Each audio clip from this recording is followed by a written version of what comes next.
I don't want to hide food. I'm not, well, first of all, living alone, wasn't hiding any food. Right. But I also wouldn't bring that shit into my house because I just knew I would eat it. What the fuck am I doing hiding this bag of chips? I think what it is I want the access to it. I want to know that I am my own person and I can have access. Now, I can't leave in the middle of the night and go to the 7-Eleven and get chips and a fucking doughy sandwich or something. Yeah. So I've got to covertly get a bag of chips in here.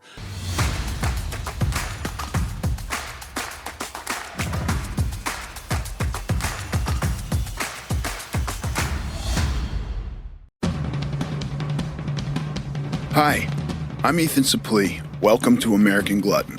Outside of acting, my two favorite things to do are diet and eat. I have a very complicated relationship with food, and on this podcast, we're going to talk about all of it. Food as entertainment, food as sport, food as fuel. I'll talk to experts and the average person, just like you and me. Today on American Glutton Podcast, I talk to Will Sasso. Will is an actor and comedian. I have been aware of Will for a long time, but we only actually met once, and that was more of just like a nod hello as we awkwardly waited in a quiet waiting room to audition for something at the same time. I have been a fan of Will's for a long time, and amongst many people who could be called, I would call him a big guy. I wouldn't even really consider Will overweight, although I'm dead wrong on this, as you'll see in our conversation. But I was always super envious of the way Will kind of carried himself and held himself with such confidence, and he looked like a big tough guy, and I always thought of myself as just like a big squishy guy. And we discuss all of these things, and we become instant best friends at some point during this interview. You can find Will at Will Sasso on Instagram. Please enjoy. Will Sasso, welcome to the American Glutton Podcast. Ethan Suplee, thanks for having me. Thank you so much for being here. Okay, so first, I've been a fan of yours for a long time. Likewise. And had huge body envy.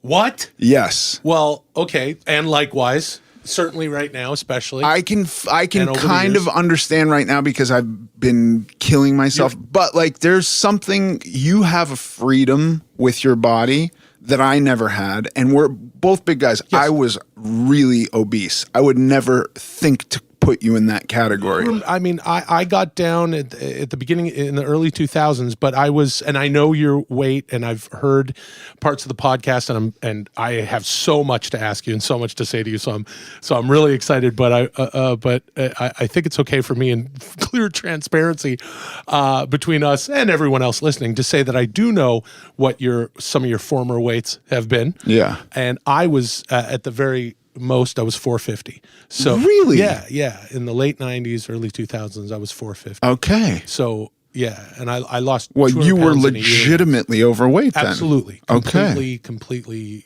Yes. I don't remember this, but I know you going back almost 30 years, and not as friends, but I'm familiar with you. I don't remember you being that heavy. That's wild. Well, I got here around in the mid 90s, I was like 455. I ballooned up to 450. I'd always played sports growing up and everything, football, rah. And then I moved down here when I was 21, and it was, yeah, absolutely. I got big. You stop, playing sports and rah. There's a lot of reasons. We'll get into that. But yeah, I was really big. I did this show, I did Mad TV, and the first 2 seasons I was large, and at the end of the second season I started training, and I got into, I didn't understand food. I didn't know the difference between a protein and a carbohydrate or a Republican. I had no idea. And so then, I had this incredible trainer, Brad, who really changed my life, and I adopted the clean eating thing, and I was 24 and the weight just went, and so I lost 200 pounds in a year. The first 6 months clean. The last 6 months I did hydroxycut back when it had ephedrine in it. And which was, friends of mine would be like, And I'd cycle on and off. People would be like, are you on hydroxycut right now? I'm like, yeah, why? I'm like, you've been a fucking asshole for 2 weeks. I remember that. That doesn't exist anymore, right? Yeah. Oh, as a matter of fact, I used to go to this place, N101, this nutrition store that just had every contraband, everything. And they're like, they won't let us carry the hydroxycut and the ephedrine in the hydroxycut anymore. I'm like, what? And they're like, yeah, but we have a few boxes of just straight ephedrine. Right. So I bought like a box of ephedrine that I would take with the hydroxycut to get, because it's the last 6 months. Yeah, I'm like, I got to get that brown fat out. Yeah. And then my girlfriend at the time was like, what the fuck is that? Because I was hiding it. Like a fat dude would have hid food. Now I'm hiding the hydroxy. Gotta hide something. And so she's like, nope, and threw it all away and probably saved my life. But yeah, so I lost 200 pounds. I had a buddy recently. It's so wild that you brought that up. Who recently was like, ephedrine's not really bad for you, and you can get it over the counter. And I'm like, what?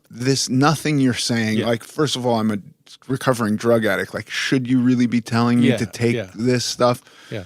And take some hydroxychloroquine at the same time. Yeah, take all of it. Just take everything you can get your hands on. But so that's wild. So you fucking did a huge transformation. I did it. I had to have I had the skin surgery. You did? I had 2 skin surgeries. What the fuck? I had no idea. I never talk about it at all. Okay, let's get into this. I literally, dude, I never talk about it. So here is a place that I would, it's funny. I was on a buddy's podcast a couple of years back, and I sort of try not to part with a lot of information sometimes, personal stuff. And we were just joking, and I was like, yeah, well, and I told him about how I will eat, like eating on the way home from something. And you talked about this in your first episode of this podcast, and I was listening to it. That's such a thing that I normally don't talk about it, but I lost the weight, and then I had to do the 2. I'm rambling, man. I had to do the 2 surgeries. They were gnarly. In the spring of 2000, I did the abdominoplasty first. They cut off 8 pounds of skin, and then they did the chest, and they moved my nipples up, and I have scars that go all the way. Me too. Oh, okay. Yeah. When did you do yours? 2008. Wow, man. Fucking same time. Did you do the 2? Did they split them up? Yes. Yeah. I had a full circle all the way around the first. Well, no, I mean, listen, we could just do fucking talk about.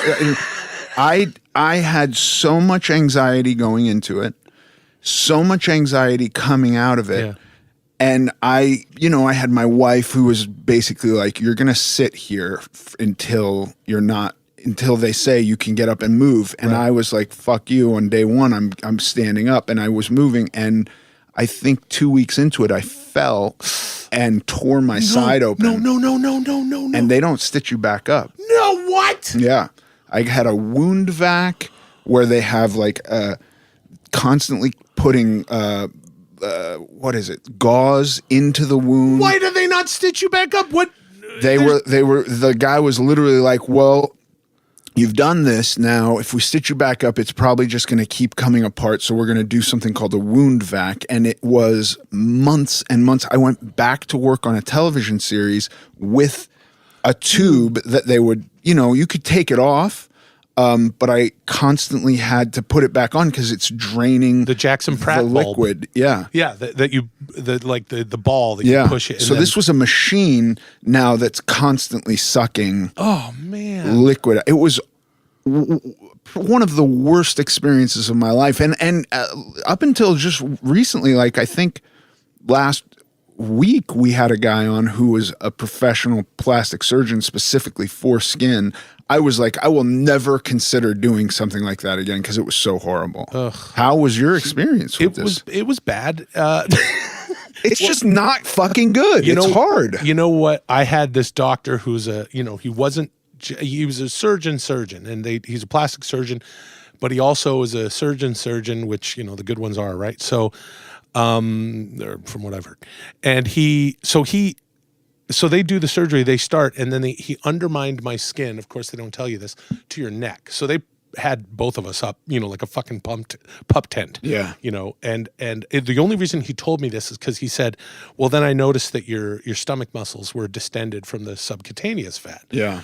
From all the organ fat. So he's like, and he told me 3 weeks later, because I'll tell you what happened, but essentially he cut a strip of muscle out of me and stitched me back together. The first night, there were no post-op care facilities available in LA. Leave it to a place like LA to book. Everyone had to get their plastic surgery that weekend or something. It was Good Friday and Easter weekend, so it was just booked. And I was like, well, whatever, I'll just go back to my place. And I hired 2 nurses shifting. Oh my God. So I literally got into a nurse's like Nissan after the surgery, and it was and you're trying to stay curled over. I had the bed set up with pillows and this and that. And the first night, the nurse didn't give me my pain meds. Didn't wake me up in the night to give me pain meds. So essentially I woke up. My girlfriend at the time noticed my toes wriggling at around 5 a.m., she told me, and it was pain, and I woke up in the most intense pain. Long story short, the doctor 3 weeks later was like, oh, yes, this would. I said, it was like the end of Braveheart where they're pulling my guts out. He's like, yeah, well, you essentially would have known what it was like to have been cut in half because all the pain meds had worn off. Yeah. The new nurse came and and they shot me up full of this and that, and I passed out. And I got on the phone with my buddy Dylan, and I remember calling him sweetie and honey. All right, I'll talk to you later, sweetheart. He's like, what the fuck? I'm like, I don't know, man. Right. I feel pretty good now. I didn't know who I was talking to or what. It's Dylan. Who is a... And yeah, man. And then the second one was a breeze. Yeah. And I was working out all the time, and I was like, to hear, well, you're not going to be in the gym for 6 weeks. I was like, fuck that. Right. And I was like hiking up Runyon and shit. But the second one, and I had the second one too. For me, the first one was the most severe. Well, and absolutely. Maybe that's why they did it first. Yes, that's why they do it first. And in your case, absolutely. Dude, I had, they put those 12-inch perforated tubes in there to drain. Yeah. And man, the nurse took it out. I'm laying there on my bed, and she's like, we're going to extract the tubes. I'm like, you're going to do it?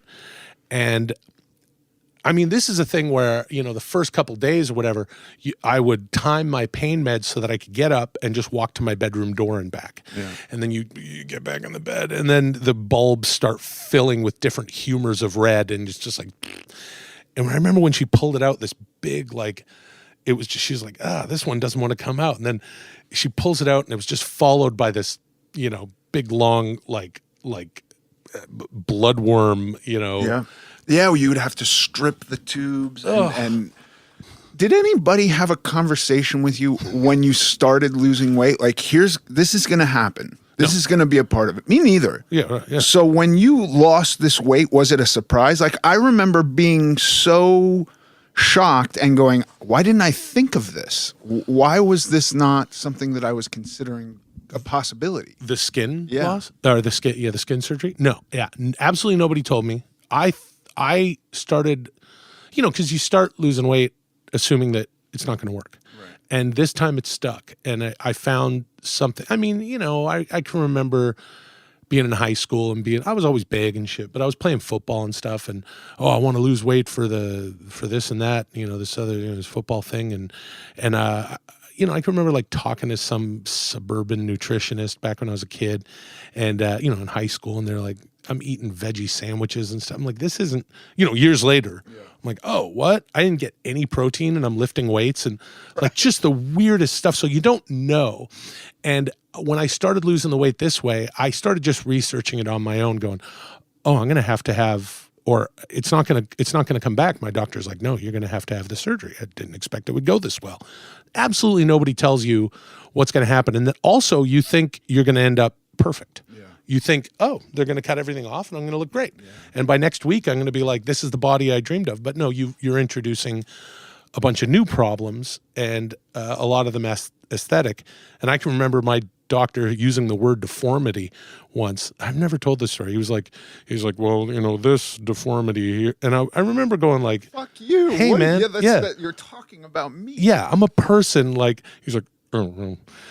But he also thought that I was pretty loose because I remember asking him, do you have to replace my nipples or my belly button? Because they cut around the, and they take the fucking umbilical cord and go poke. Here's your new belly button, because your panis, the fucking skin, is now floating somewhere, off the coast of Long Beach or wherever they put the medical waste, and so I was like, can I go nippleless and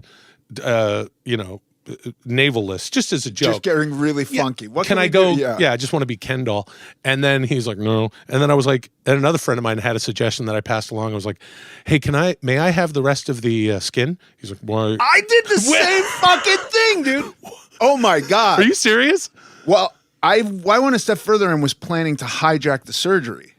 What do you mean? Because the guy wouldn't give me the skin. Yeah. And I had it in my head, like I had so many irrationalities. None of them are sane at all. I'm a fucking crazy person after all. And I was like, if we're gonna cut this skin off, I'm gonna tan it. Yeah. And I'm going to make keychain bangles for my friends, and I'm going to give them out as gifts. Oh, that's fucking amazing. I wanted to make a throw pillow with the date on it.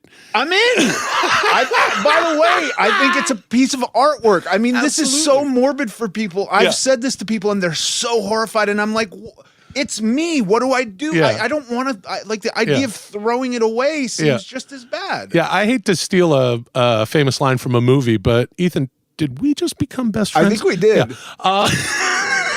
I really think we did. Dude, I was like, I'm going to make a throw pillow out of this. And he's like, well, why would you want, I'm an actual surgeon. The advantage to having me is you're not paying for any of the pathology. That would cost $10,000 alone. Right. He's like, we're just throwing it away. No, you're not allowed to have it. So then he's talking deformity, this and that. And then you wake up and you're out of it and you're like, it's all right. Right. Well, I got these fucking scars and putting vitamin E and tea tree oil. They're not disappearing. No. Big fucking railroad, things. I mean, the scars are crazy. And I over the years, I know you're married, you've been married for a long time, but, and I have been single a lot, or, I'm not married. So, I'm with a longtime girlfriend now and it's all good. And, but when you're dating and, women are like, well, what's that?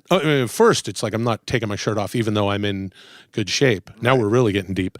But then when they see it, it's like, shark attack. Never mind that. Right. How did the shark get so symmetrical with his, I don't know. Both sides. Yeah. There was a period before I started doing this where I felt a sense of freedom for the first time, and it was almost like a fuck you, I have scars, and you can look at these scars and fucking up your ass if you don't like them. I don't care. Yeah. And I would go walk around Griffith Park with my shirt off. Great. And then I started doing this, and I had like a few instances of paparazzi in front of my house where I was like, what are we doing? I'm not on a fucking TV show right now. Like, I'm not actually popular. What are you guys taking pictures? No, you're like we're going to show you in this new body. And that kept the shirt on, because I was like, God forbid I get the scars discussed on TMZ. You know what I mean? That would make me really uncomfortable. Yeah. But I've now come back to a little bit of like, who fucking cares? Sure. Well, you get older too. Yeah, like, I have children. What kind of example am I setting for them by like? But I will say that the few times recently I've taken my shirt off at the beach, they're like, "Oh my God, is anybody looking?" Like, it's a whole thing.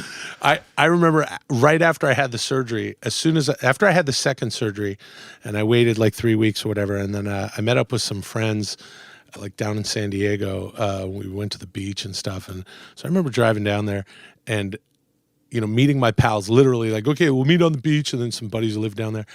And I walked onto the beach, and I still had the surgical wraps because I liked sleeping in them because they really cut down the swelling, and you could just wake up and piss for 5 minutes and it's good. And I remember walking onto the beach and like ripping off with a flourish, like ripping off the surgical wraps just as a joke.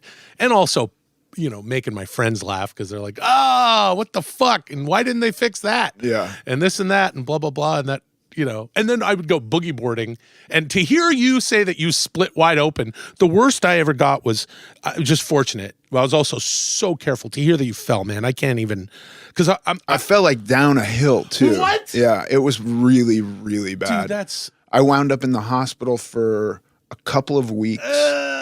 And then I ultimately had to go back to work on My Name is Earl and wound up carrying around a machine that we would take off 4 shots and then I would put it back on. It was the worst, like the worst case scenario. And I made it happen because I was so anxious. It was all bad. And that's okay. You know, it's fine now. But gosh, and then my scars are very big on one side. Wow. Yeah. Well, and then you have people just being like, I mean, you know, for you and me, understanding that nobody even talks to you about the shit, when other people hear what you've done, and also, of course, it's elective surgery, which you're paying for. There's no way to get it insured. And then, you know, look, you and I are in the business, and I know that I felt so fortunate that I could even look. It was $50,000. Yeah, it's 50 fucking grand. There's people listening right now, obviously, who, you know, I mean, I don't want to be discouraging folks. Like, it's like, if you're out there and you're working it, just keep, Ethan, I'm sure you are telling your audience all the time to keep at it. I know that there's people listening to me right now who want to do what you've done and some of what I've done in the past. I'm a fat ass right now, but I still look at you and think you look fantastic. Oh, and cheers. Have had literally body envy of you for years. Oh, that's really wild. Well, look, I you know, I want to tell people out there that the price of that surgery will probably come down. Speaking of that, everything's happening on Zoom. Right. There's going to be some laser treatment. It'll be an iPhone app, and you just have a little attachment at the bottom, like attaching that little square thing to run credit cards, and it'll just have laser stuff on it, and it'll probably take longer. Yeah. But it will be a lot less painful. Yeah. No, I hope that something like this surgery does become something that can be insured. Wow. I really don't want to go off on that jag, because then we'll be talking about healthcare, and it's going to be the first 5-hour podcast of all time. There's a dude named John Gloud whose handle on Instagram is Obese to Beast, and he did not have the surgery, and he is on there every day with his shirt off. Maybe not every day, but quite often, multiple times a week. And I think it's so valuable, because anybody looking at massive weight loss, as you said, nobody told you. Nobody told me. I had no idea that my skin was not going to disintegrate. I thought, as I lose weight, I will become like what I want to look like. And it's just not the case. You start wearing a lot of sweaters once you get up to the surgery. People are like, it's August. Why are you wearing this? Yeah. It's an important thing for people to be aware of. It's that, and well, that sounds awesome what that guy's doing, because I think there's a lot of people out there that do need that support to know that. I mean, look, there's so many different, just, you know, we're talking about health versus aesthetics. Yeah. And if you got to lose the weight, please focus on that and don't think about the aesthetics. Also, because I've been completely shocked, and getting back to saying, like, oh, you know, being a single guy over the years here and there, I have always been shocked. I mean, look, guys and women are wonderful in that they can fall in love with someone, even though you've got a railroad track heading up here or there. And I've never had problems. Again, thankfully, they seem to fall in love with other things before they care what the hell you look like in most cases. So just keep doing it. Don't worry about it. There's, you know, people are, I mean, really, truly, it's not a big a deal as your health. Yeah, I do. I find, I think the question I'm asked the most is, what did you do? And I feel like I've been pretty clear about what I've done. And then the second one is, I'm starting to notice loose skin. How did you deal with this? And it's like, the only way I know of dealing with loose skin is surgery, but it's not really discussed. It's not a big thing. Like, well, also, I kind of feel like there's not a lot of empathy for people who have lost, who are, I mean, there's not a lot of empathy for a lot of different people who can subscribe to a group. Right. Clearly nowadays, in many ways that we can discuss forever. As far as people who are heavier than they want to be, there's so many things that aren't discussed. It's almost like, you know, you have children. I don't have children as of yet. And it's like, you know, it's the same thing when people, they don't tell you that this is going to happen when you have kids the first, you know, year or whatever. So it's one of those things. and in that people don't have a whole lot of empathy for overweight people and the mess we've gotten ourselves into by just refusing to stop eating, because that's how because we all want to balloon up and make it onto my 600-pound life. Yeah. That's the goal. Surely everyone who's obese wants to be obese, you lazy fucker. No, your pals Ethan and I know that's not what's up. And nobody's going to tell you, because people don't have empathy for what the fuck you look like and the struggle you'll have to go through. And if you lose a lot of weight, you probably also have a lot of people around you who aren't even acknowledging it. I think we get into a weird state where I look around at the country and I go like, yeah, we need inexpensive food because people need to eat. Like that's good. I'm glad that when you think about 50 years ago or 100 years ago or whatever, and food was 45% of the paycheck was dedicated to feeding the family, and now it's so much less. Great. Yeah. But what comes along with that is massive overweight pandemic, if we're going to call it. It is spread across the country, so maybe it's an epidemic because I don't see it so much in other countries, but it's still in a worldwide phenomenon of people becoming these weights. There can be all these points of view, like, look at what you've done to yourself. And it's like, yeah, I did, but I'm constantly being marketed cheap food. Yes. I can go get gas and without thinking about it, grab 2,000 calories for next to nothing. Right. 2,000 calories. That's right. And as I'm driving, there's billboard after billboard making me salivate. Yeah. And like, at no point did anyone sit me down and go, here's how your body uses food. Here's its necessary function. And like, what do you want with your body? Like, these are conversations I never had with anybody. No. And it's not really being taught in schools. Most parents obviously aren't talking about it. Your friends are. Now I remember what I was going to say about AG, that he said to you, you look amazing, and you do need to hear that. And it is great to hear that. And I remember, you were saying on the podcast that you were like, he was like, is that bad? And you're like, no, you want to know that you're fucking doing it. And I know that you've been in situations like this, and so have I, where people don't want to mention it because they don't want to hurt your feelings, or some people don't want to acknowledge that you've done anything. And, right. and the mental on this, just like any other big change in your life, is so drastic that if you don't hear people saying, talking to you about it so that you can process what you've become, and also for people who are now going through the journey, what you will be going through, it's good to hear. It's good to hear that feedback. And yeah, man, it's the programming of what's out there of processed foods versus whole foods. And now I'm just doing whole foods. Look, Yeah. I should say, it's really, the eating thing for me has been interesting. Since the pandemic started, I've lost some weight. My girlfriend is and here's a good life hack. My girlfriend, whom I love very much, and I would love very much if this wasn't her profession. She's a trainer and a private chef. Wow. Yeah. So that is a fucking keeper, Will. She's not going anywhere. Yeah. We've been together just like a year and a half. And look, man, I'm 45 years old. She's in her early to mid 30s, and we're making it's happening. Like, I can't even believe that I found this person. And again, I love her even without this, but now I'm going to talk about this. When we started dating, I was about to do the show.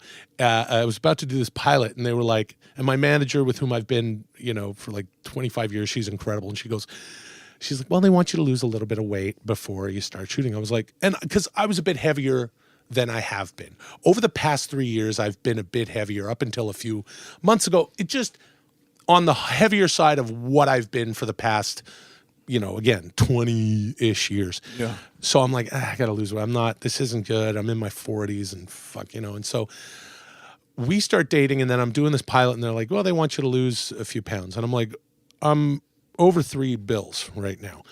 I can work at, when's this thing we're shooting in 3 weeks? Okay, so I'm going to lose at the very most 15 pounds or maybe 20, bunch of water weight. And guess what? They're not going to notice the difference. But they're paying for a trainer, fucking sure. It's been a while. I kind of haven't been, I lifted weights when I was a teenager. I took the 5 years off, you know, when you move to Hollywood and you get out of high school and this whole thing. That's when I ballooned up a lot, you know, gained 150 pounds. And then I started weight training at 24. And about 5 years ago, I stopped lifting weights. I started again recently. I have this incredible trainer, Nick Blauer, over at Deuce Backlot. And I haven't seen him since the pandemic started. But, you know, we're still in touch. We're going to keep training pretty shortly here. But I was, you know, I'm like, yeah, I'll go train. I asked some friends. They're like, go to Nick. The studio paid for the first few sessions, and then we're on set. And then I'm like, I'm going to keep doing this with this guy through the summer and now, you know, into the new year. But at a certain point, she was like, do you want me to help you with the food? Because she didn't want to, you know, it was a new relationship. Right. And I was like, oh, I have zero pride. You can chime in. Yeah. And also, you know, this is a relationship and a partnership where we want to put each other up. We want to be supportive to one another. I don't have any problems with her telling me what to eat. I mean, now I am so blown away by how patient and just dogged with me. Put that down. Yeah. What are you doing? I just had a fucking pickle. Who cares? She's like, well, that's salt. Even this weekend, dude, because we've chilled out in July and it kind of slipped into August. Just like, let's go. You know, you can't do anything. There's no vacations. I can't go up home to Canada right now. Well, let's just go Airbnb a fucking house in the desert and whatever. And I'm like, well, I'm gonna eat. We gotta have a day where we just get stoned and fucking. I'm gonna get some chicken nuggets. Yeah. She's like, yeah, whatever. Knock yourself out. So we've kind of been summering, and so over the weekend, I'm like, well, I'm doing Ethan's podcast on Monday. She's like, well, we can't have your cheat meal on Saturday. And I'm like, or Tuesday. I can't. I'm like, what about Tuesday? Dude, tonight I'm going to eat cauliflower pizza. Yeah. And we're going to watch some shitty movie. But literally a couple days ago, I'm like, I eat a pickle. She goes, I thought you wanted to, you've taken the week to like feel good because you're going in to talk to Ethan. You know, you want to feel good. You want to look good. Here. Yeah. It's like, you can't just have a pickle. That's a lot of salt. Yeah. Might've been last night. Anyway, look, the point is I'm sorry for eating that pickle, Ethan. I gave up salt recently too. What? It's awful. Yeah. Oh, I eat a lot. It's awful. So do I. I eat salt. Yeah. I salt the fuck out of everything. Well, you know, this is what my girlfriend did. This is what she did this past spring. Oh my God, this is hilarious. March,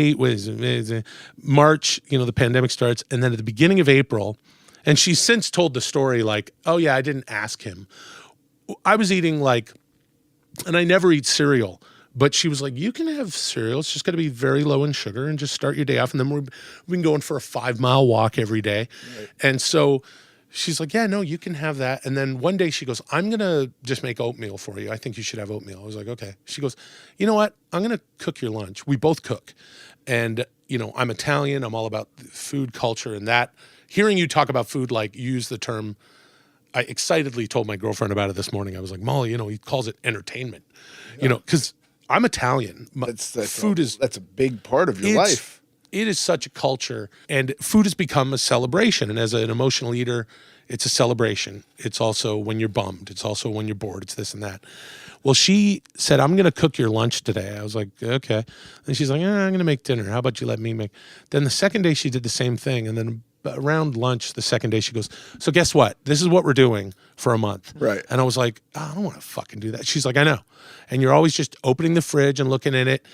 And my fridge has just been vegetables and proteins for 20 years. Yeah. But I'm still big because I cheat, because I go out and I have this, or because I'm having the 2,000 calories on the way home without even knowing it, because I binge eat if it's late at night. I'm hanging out with my buddies, you know, and I've had, you know, some aforementioned marijuana, which is interesting. I'm from British Columbia, Canada, where it, you know, it grows in the cracks in the sidewalks. And I just started smoking weed like 5 years ago, which is the dumbest thing to do if you're a fat guy. Yeah. The dumbest thing. But it's also like, well, I don't drink. I haven't had a drink in a long time, around 7-8 years. I was never super into it. So that's good. because drinking and that's, we talk for add on the calories from just beer. The worst. Yeah. So that's good. I've never super been into it. I used to like to get good and pissed with my buddies, but it was never an addiction or a thing I even wanted to. I never really felt that bite. I need that scotch. Scotch is good though. And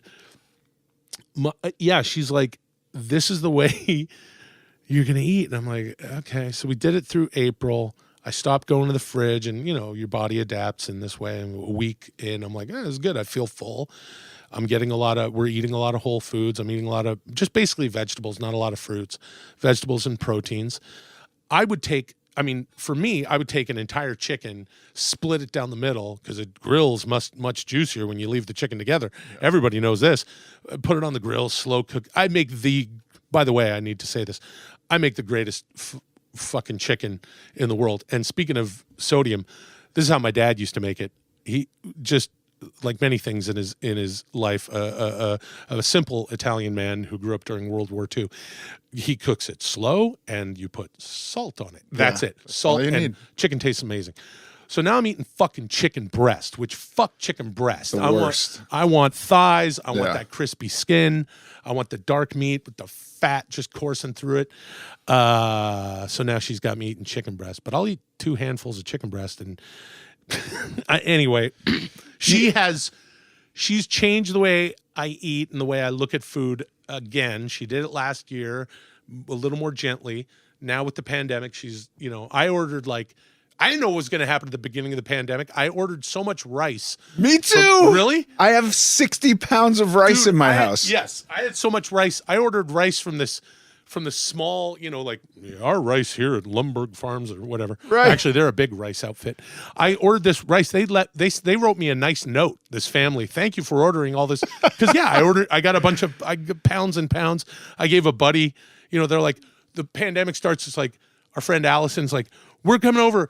I'm coming over. I'm going to drop off rubber gloves. I got some rubber gloves, and I got a shitload of hand sanitizer. Okay, here, you guys take a fucking 8-liter Home Depot bucket of rice. Yeah. And do you need any beans? We have enough fucking beans. And my buddy Tommy, we got all these potatoes. You want? So it's become a barter system. I haven't eaten any of this fucking rice. I keep bitching at my girlfriend. I went through 2 20-pound bags, and then I was just like, I can't eat rice anymore. I'm going to sweet potatoes. Yeah. Now. Yeah. She's like, well, a perfect meal is beans and rice. With the beans with the rice, it makes it a perfect protein. Yeah. I'm like, all right, can't wait to eat beans and rice No, we're going to start a new diet. Yeah. Grocery stores are still open. Yeah. How about zucchini and chicken breast for the rest of your life? Oh, boy. Fuck. That's what I'm looking at. That's what I'm doing right now. I want to ask you about where the shit starts, because hearing you talk about being 5 years old and visiting your grandparents. Yeah. Your grandparents looking at a child who, by today's standards, thin. Yeah. Not super overweight, and then putting you on a fucking diet. By the way, diet. I think probably not overweight at all by today's standards. At all. What, you just had a nice, cute, round face? That's it. That was it. Ass. And it was literally like, holy shit, this kid has let himself go. That was the vibe. And are your grandparents aware? Were they aware of how puberty works and that you would actually grow taller and stretch out? I don't think so. Okay. I think I was a pain in the ass to my parents. Yeah. So that my grandparents were probably getting really stressful. We can't take it with this kid. He's really a pain in the ass. I showed up and my grandparents were like, well, he's a giant fat person. So let's whip him into shape by showing him discipline. And we're going to humiliate him by making him naked way every morning in front of us, and then we're going to restrict his food, and we're going to go on forced marches, and all this did was make me go okay, well, I'm going to sneak food. Yeah, I'm going to absolutely sit still. Now, going from a kid who loved to go out and play in their woods and search around the forests of Vermont, I then went to, okay, well, fuck you. I'm now just going to sit and watch TV. And you're going to make me march? Well, that's all I'm going to do. Yeah. It had the wrong effect. I'm sure they didn't, obviously they didn't intend it to have the effect that it did. Yeah. But I think a lot of this shit's counterintuitive, Yeah. Yeah. And kids, I really think it has, depending on who you're talking to, it's 80% nutrition. It's 60, it's 90, whatever. Kids today are facing, yes, an epidemic of processed foods and cheap foods and Yeah. stuff that isn't food, because there's corn lobbies and soy lobbies, and it's like there's corn and shit that isn't even It has no corn. business There's being there. Yeah. So yes, absolutely, parents and kids are now up against it in a much different way. But when we were growing up, yeah, just have a bologna sandwich and get out in the woods. I grew up in a country ass place, and it was, you were just you never even thought about it. No. And if you were big, you were big. I want to talk to you about that, because it's like, I know that my food issue started, with, I have Italian parents. You do get a little bit rewarded with food. My mom was an incredible cook. Everyone in my family cooks, and it was our fridge. You'd open the fridge and it would just be like, it was the elements of food that only mom could turn into. You're just opening a fridge. It's a bunch of vegetables and a fish. Right. And you're like, what? And then This she's isn't cleaning food. and yeah. And then all of a sudden there's this incredible 3-course Italian dinner. We always had meat. Right. We always had pasta growing up. And then the food shuts off. And if you don't, finish your plate, you're like, hey, why don't you eat? And come on, if you don't like, and then if you eat 2 or 3 more or 4 or 5 more pieces of chicken at the end of the day, hey, stop. So to hear you say, on this first episode of the podcast, when you're like, oh, I would, so I'd have to sneak that, instead of having seconds of lasagna, I would sneak it in the kitchen, while they're watching Wheel of Fortune. And that's what I did too. I can remember my mom making chicken and potatoes a lot. And then there's just grease at the bottom of the cookie pan. It's getting baked. I would just take like a piece of bread and just make like a grease ass sandwich with the chicken skin that's stuck to the bottom of the good shit. And I can remember a delinquent buddy of mine going, oh, let's take a bottle of wine, because my old man made wine. I'm like, fuck that. Like, wine, I'll give you a bottle of wine. I don't give a shit about that. Let's go to your place where you have potato chips in Tupperware. Right. Because you have self-control. So I'll clear those out from your family. You take my wine. Yeah. You have some wine. You guys have ring dings and nacho chips. I can remember, you go to high school or you go to school or whatever, and I have a buddy like with a sandwich bag full of chips. My buddy Onkar, he didn't even want the chips. Right. And, like me and my buddy Doug, like fighting over who wants these chips, and we're like 2 fat guys just clawing at each other. Me, I want me. Yeah. And just the mania that happens with food and the self-medicating. Dude, you also said something like this where I'm like, oh, okay, same person.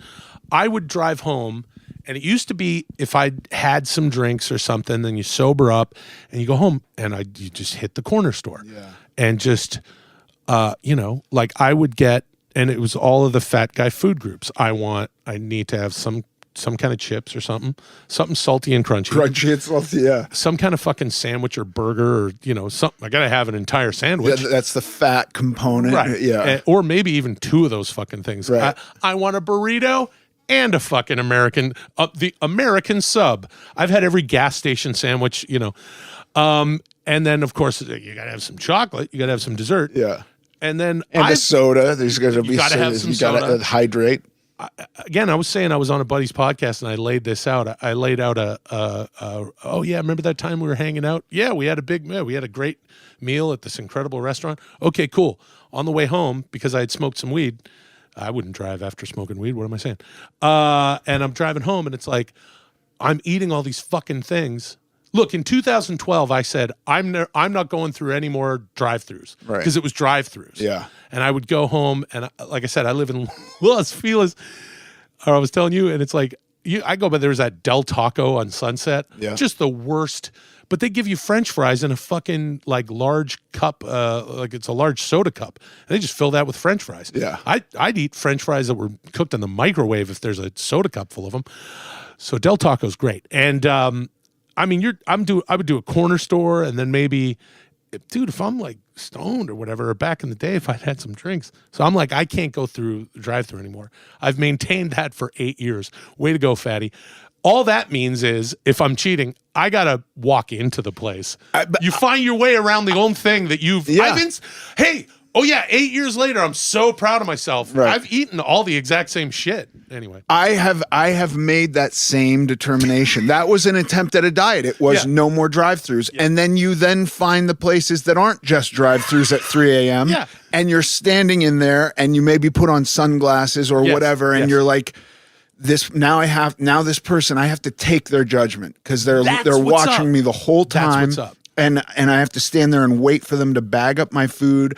And if I ask for 3 sets of utensils, they know it's all for me. Oh, Ethan, this is hilarious. That's all of exact same shit. Yeah. Or they ask you, how many? 3.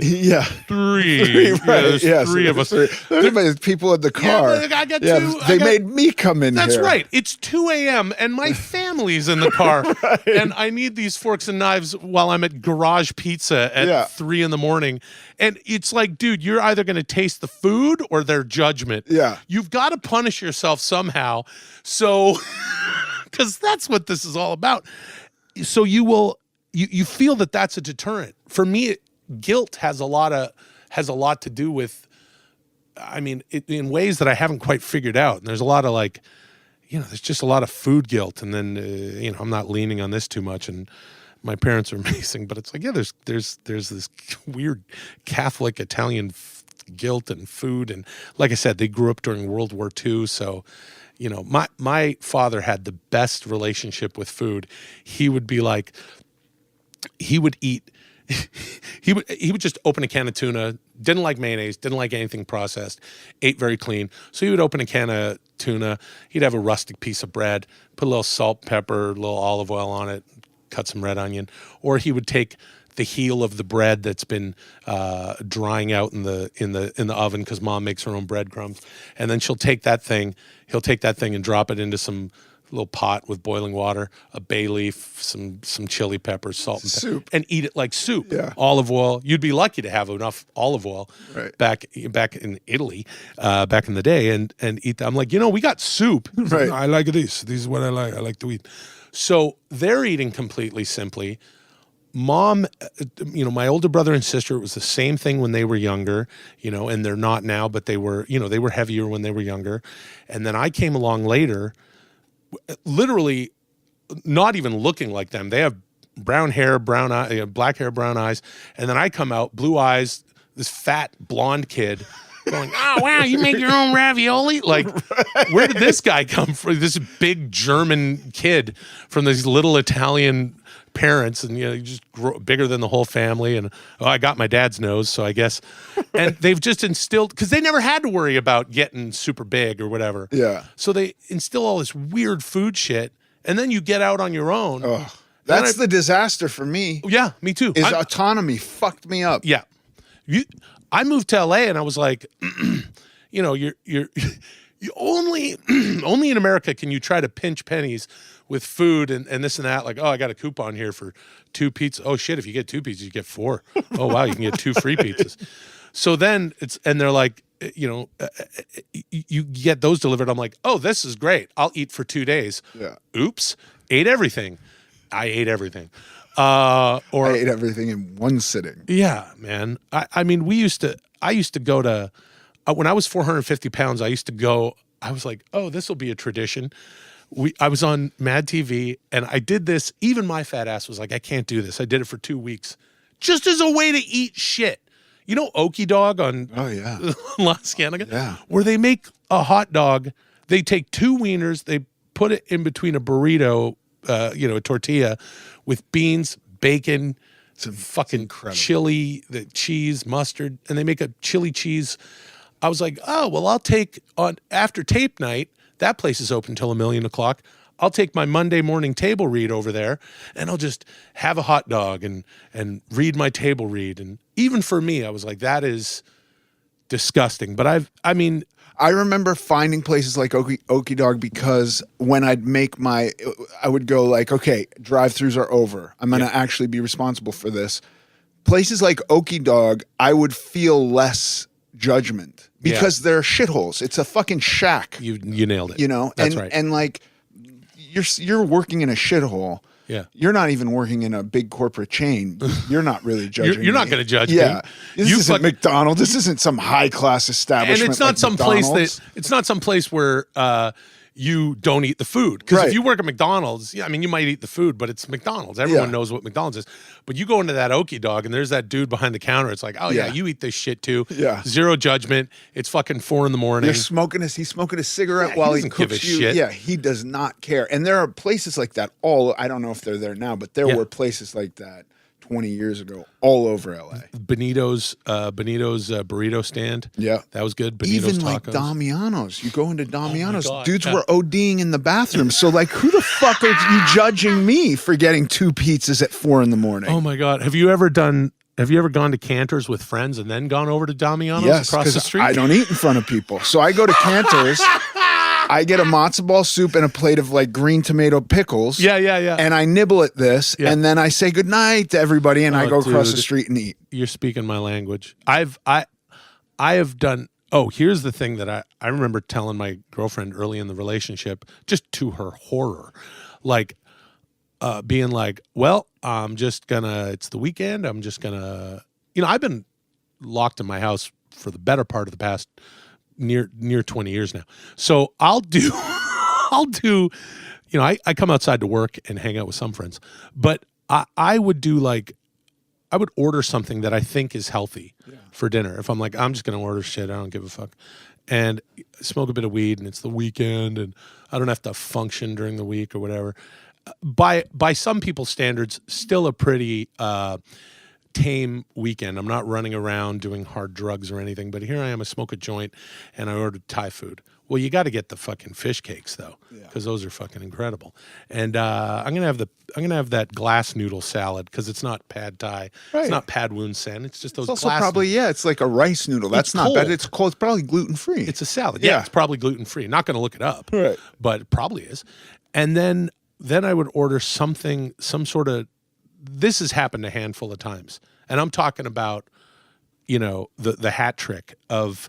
Because ordering 2 different, like doing Postmates or Uber Eats twice in a night, so 3 times though, that's the holy grail, where I'm like ordering 4 items from a Thai place, then getting some kind of dessert thing from some other place, and then literally staying up until 5 or 6 a.m. And it's like, well, Farmer Boys is open, and then ordering like pancakes and a fucking sausage sandwich or whatever, and then eat, and then going to sleep.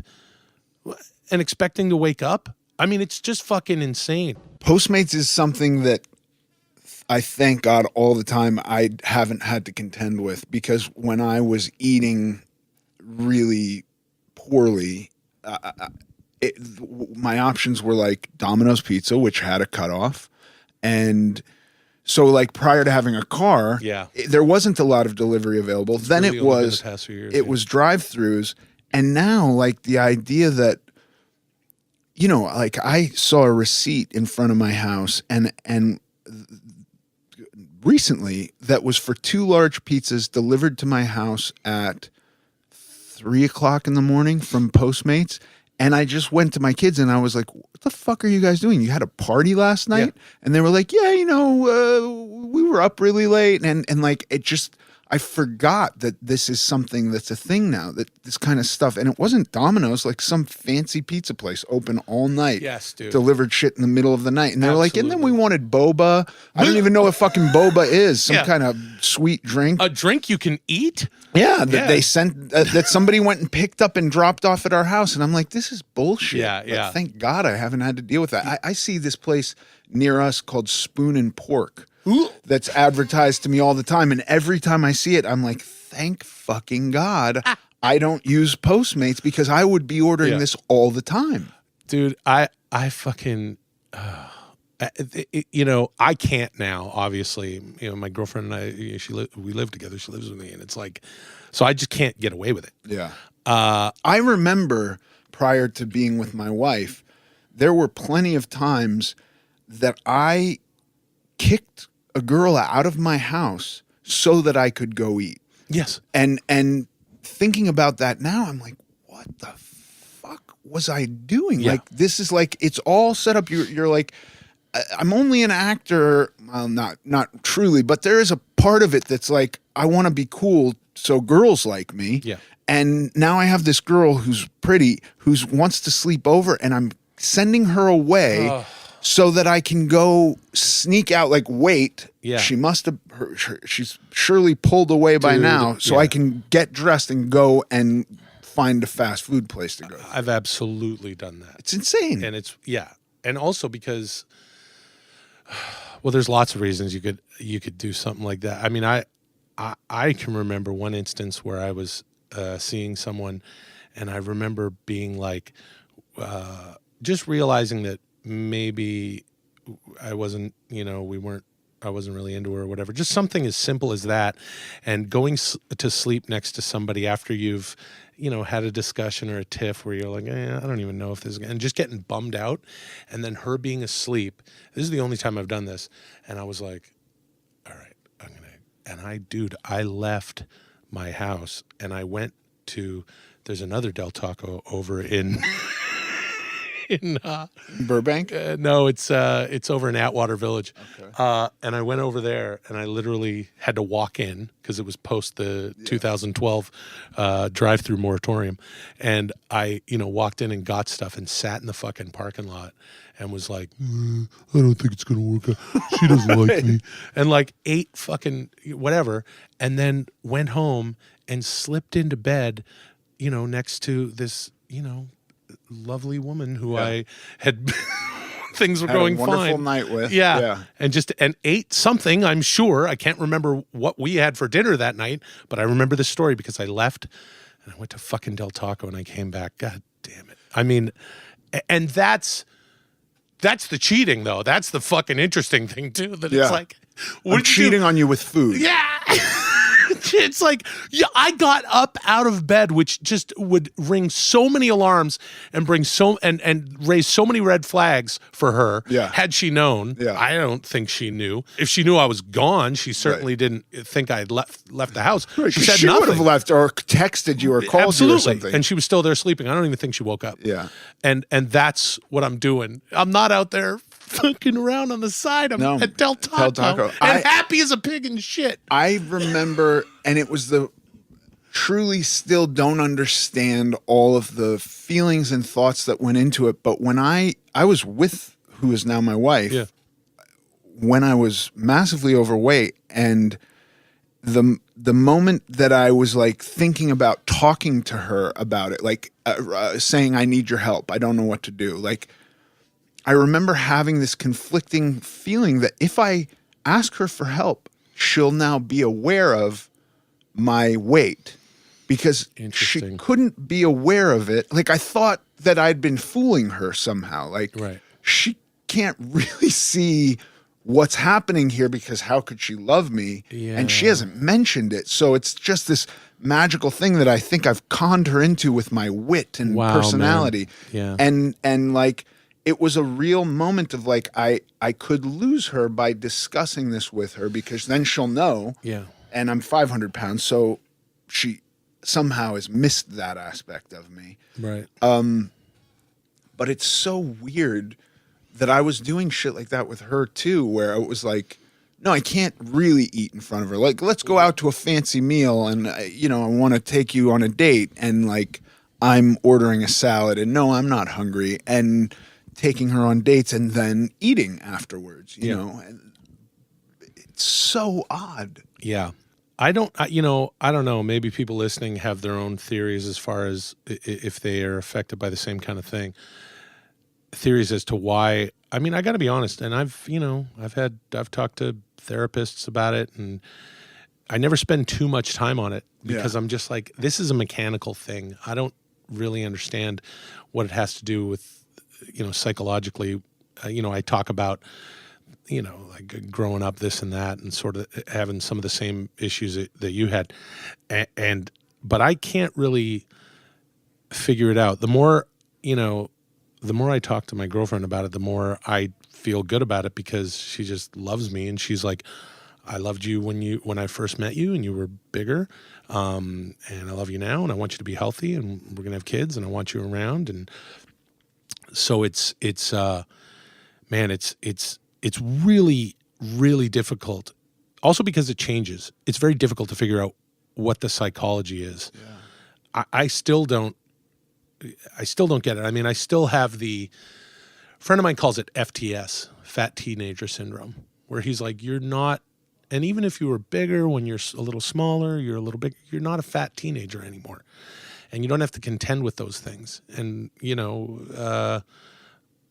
proven by the fact that you have a wife, I have a girlfriend, we're two guys who have had issues with ourselves when we were younger, and that's not those issues, they need to be conquered before you can even think about your health. And that's why after losing 200 pounds, I put on 100 and have been battling with that over the past, 20 years. So going back and forth trying to lose that.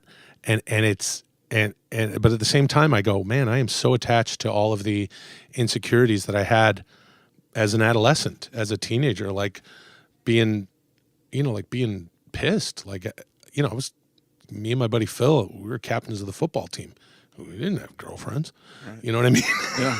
Like we were, and liked and everything. Yeah, Still, man, I think at the end of the day, I don't know how much any of that shit really matters, because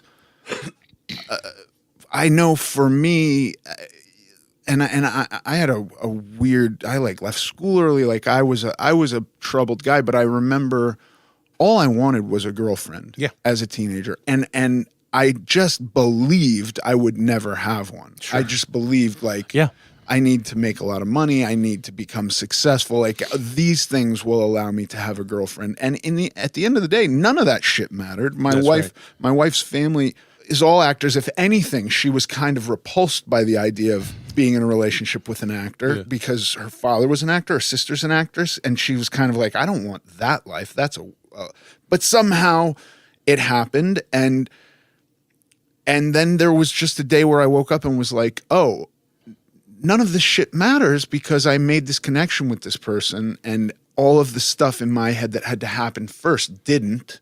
Yeah. None of that was relevant to this connection I've made. And it kind of gave me the freedom to examine myself in a way. But I agree, it is mechanical though too. Every time I analyze all this shit, I'm like, I don't know how it happened really. I don't know I don't know if I could have heard any of this earlier and made a difference.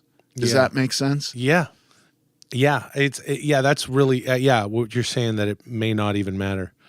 Yeah. It's weird. I sometimes I'll feel like, I'll get going on a good regimen. And before I had a, girlfriend who was a trainer and a private chef, I would get going on some regimen and I would feel good. Certainly I've had success. I lost 200 pounds and then I would lose, and I'd gain 60 and lose 50 or whatever, and be good at it and bad at it and hurt and heal back and forth. And just, if you put together a good week, then you can see some results and maybe you can get on that train, because it takes time to feel the effects of things just metaphysically. Yeah. Like I remember when I started losing weight when I was 450, I had a friend of mine say, "Oh, you have some color in your face," because I wasn't eating shit. I just started eating better. So I was just eating a lot of vegetables and stuff and just steaming chicken. And it's like, and I just remember that was like 5 days in and going, oh, you can tell just a difference with my face. And then guys, we lose the weight in our face first. So, which is, the case a lot of times, guys, and you get to see it. You can sort of feel motivated. But for most people, ever since social media, every once in a while I'll have, someone reach out to me and say, oh, you've inspired me to lose some weight, or, hey, you're a tank ass right now. What are you doing? How are you doing with this struggle? And I always kind of be like, oh, it's usually a guy, because I'm male, and I feel like people, feel better reaching out to their own, their own club there. I haven't had many women reach out, but I have had some, and I just tell them like, really try to forgive yourself and take it a day at a time. Yeah. We ordered some groceries because we were like, and we're cooking for ourselves and stuff, and we're always at the grocery store, but she's like, my girlfriend's like, well, let's get this. I'll go to the grocery store tomorrow. Just get the thing okay. So we ordered some groceries, and I ordered some what is it? The Frito-Lay chili cheese, just Fritos. Fritos are the best corn chip, and I ordered the and like in defense of that statement, they have the least ingredients. Oh, really? Yeah, it's 3. It's I believe it's corn, salt, and maybe oil, but it might not even be that. Like I look at that and I go like, yeah, that's fair. Yeah. Well, I ordered them, and I was like, literally like, I'm gonna just, because I don't like to lie to my girlfriend about food, but I do sort of throw my food cheating in her face, just to see what she'll do, and then I have to, because what that forces me to do is to go, no, I really am. This is not good. This is also disrespectful to her because she's helping me, and she's like cooking these incredible. I've basically eaten like roast vegetables and chicken a lot of the time. I've settled onto that meal, and now I've ordered these things. So I remember, this is not too long ago, 2-3 weeks ago, I ordered these. I put these chips in the thing, and then I was up in the shower, and the groceries arrived, and I was like, shit, I was going to covertly take these chips, and then maybe, she'll hear me crunching like late at night. And I'll be like, what the fuck do you want from me? But she caught them, and then she put them in this planter in the house. And then I found them. Then that's what it was. We were having friends over, and I was including them in my cauliflower pizza night. Yeah. So what a bummer too. It's like, we're gonna smoke a little weed. We're gonna watch it. We're gonna hang out outside, do the social distancing, and crack wise. And everyone has to eat cauliflower pizza though. And why? Because I'm on this thing. So even if you want to come over, well, fuck you. That's what we're serving. Yeah, that's what we're having. All right, fine. I got a buddy who's now like a vegan, and he used to eat all sorts of shit. And my buddy Chad, and now he's so vegan and so healthy. And he's the only guy who's like, yeah, that sounds good. And I gotta pull it back for him because he's like, I don't want cheese. Yeah, he's like, I got a cashew cheese. All right, we'll get one of those piece of shit pizzas for you. Yeah. And other people are like, can we get like one real pizza? Nope. We can get a shittier pizza for Chad that just has that fucking oozy cashew cheese on it. But everyone's gonna eat this. Oh, great. And then they go home and go to sleep like normal people, and I've got these chili cheese fucking chips, and I'm like, uh-oh, where are these chips? She hid them somewhere. I found them that first night. I'm like, I bet you. And I went, because she's not really trying to hide the shit super hard. She doesn't know what sort of, evil Bond villain of hiding food that I am. So then she hides them, and I found them, and I fucking went, oh, this will be good. I ate some, and then I put the elastic band around and put them back into her hiding place. Fuck you. Right. I'm running this shit. I know where this stuff, I know every nook and corner of this house. You can try me. I'll fucking find it in 10 minutes. Yeah. And then I did that, and then I went back to the well a couple times. And then I ate them all. I fucking ate them all. And then we had like a nice conversation a couple days ago where I kind of, leave it to me, I completely forgot what sort of epiphany I had. But, it was a nice moment where she's like, you don't have to do that anymore. Like, you don't have to replace love with food or whatever. She just had this wonderful shit she was saying. And I broke down a bit and I said, I ate those chips you hid. What? She didn't know? She didn't fucking know because that was 2 weeks ago or something. This is recently. I would have kept putting that bag back until there was one chip left, and I would have left that chip for a week, and then I would have eaten that chip. Oh, I told her I ordered this cereal that you can buy online that has like no sugar. Some new cereal that I literally saw advertised on Instagram. Tasty Spoon or something like that? Yeah. Tasty Spoon. Yeah. I ordered every flavor of Tasty Spoon, and she was like, I don't know why I let you do that. She's like, I don't know why I let you do that. That stuff's not going to be good. I don't know. So now she's hid the fucking Tasty Spoon, but I had some on like a cheat day. Can I have, we didn't have oatmeal in the house. Right. Can I just have, she's like, yes, you get one bowl and I'll go get it and it's hidden. My bowl would be the entire salad. Right. A big like salad a 4-quart bowl. Yes. I have my favorite bowl. Yeah. And she's like, well, I'll get it for you. And then there was one little sugary frosted O with fake sugar just under the, just under the cabinetry. And the other day I was like, after I ate the cereal, I was like, there's a little Cheerio that I didn't get while I was cleaning up. And I said, I'm just going to leave it there.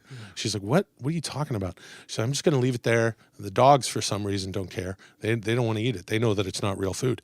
It's just a piece of plastic to them. I said, at one point, I'm really going to enjoy bending down and eating that one Cheerio off the fucking ground like a piece of shit. And there was up until about 2 or 3 weeks ago, there was boxes in the cupboard. Well, I can't open the new box. She's going to know that right away. Yeah. And I'm like, there's open boxes here somewhere. And then the other day, and this will be nice, if Molly, if you're listening, if she listens to this, I haven't told her this yet, so this is an exclusive. I know where she's got the fucking, babe, I went to get a kitchen cloth the other day. You put the cereal in the kitchen cloth drawer. Hidden under the cloth? Shoved between some table. I'm like, that ain't. I have spidey senses for. I open and I hear the cardboard shift, and then it hits the bag, and there's something crunchy. I know that. That's like me being I can be a bear out in the woods, and you're dead. I'll fucking find you. I can smell it. I can hear it, and I fucking pulled that out. Goddamn! Now I'm confessing this. And the other night, handful of tasty spoon, and then chugging almond milk, unsweetened almond, and then a little bit more. She's asleep. So, but I left some. So, sweetheart, if you're listening now, there's a full bowl left. If you want that, of course you don't want that. You should have thrown it away a long time ago. That's the moral of the story. Everything hidden in my house right now is a game either amongst my children hiding shit from each other, or my wife going like, I found an old Halloween bag of candy that I'm going to hide. Yeah. And one of the kids discovers it, and it very slowly just gets smaller and smaller. Yes. Well, you've had your family around you forever. So, and having your wife with you, that changes everything. I don't want to hide food. Well, first of all, living alone, wasn't hiding any food. Right. But I also wouldn't bring that shit into my house because I just knew I would eat it. What the fuck am I doing hiding this bag of chips?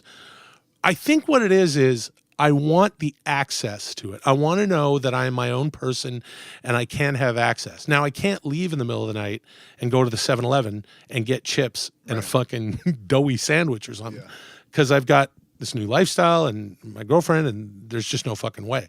So I've got to covertly get a bag of chips in here and not just bring it in. Postmates is the only way I'll do that. You can't just bring home the groceries. No. We're grocery shopping together. And there's something about cooking too. I don't think I ever made myself a big elaborate meal with a lot of care and then was hungry enough to eat it. Because you're like tasting it along the way or whatever it is. Yeah. But I will cook the shit out of a meal for my wife and kids. Yeah. But I'm totally with you. My problem was all sneaking around, going to 7-Eleven. By the way, knowing the difference between a 7-Eleven cheeseburger and an AM PM cheeseburger, one's a little more gray. Yeah, AM PM's a little more gray. They got a little horse meat in there. It's perfectly allowed. Perfectly allowed. Like if the mood hits you, I'm going to AM PM. You know what I mean? And that's another thing. Like, I never felt judgment from the dude at AM PM. I was always like, what do you want? You're a fucking this is not some high-class food establishment. It's so funny how you judge literally the entire establishment. I do the same thing. The nicer the place. Yeah. You can't go to, and that's the thing. It keeps you from eating healthy because you could, in LA, we have all these bowl places now where it's like a bed of kale or a bed of romaine, or if you're fucking thin, you can get your fucking brown rice and then choose that you want some edamame, you want some fucking beef. And you can't go into a place like that, not that they're open at 2 a.m., but you can't go into any good place late at night and just get food that you shouldn't be eating past 10 or 11 o'clock. Yeah. You'll get looked at. Oh, wait, why are they open that late? Because they want your business. Yeah. No, not me. You're going to judge me. Well, I don't give a fuck who you are. You want 5 place settings? I'll give you as many plastic forks as you like, fat ass. Yeah. I don't give a shit if you go home and explode right now.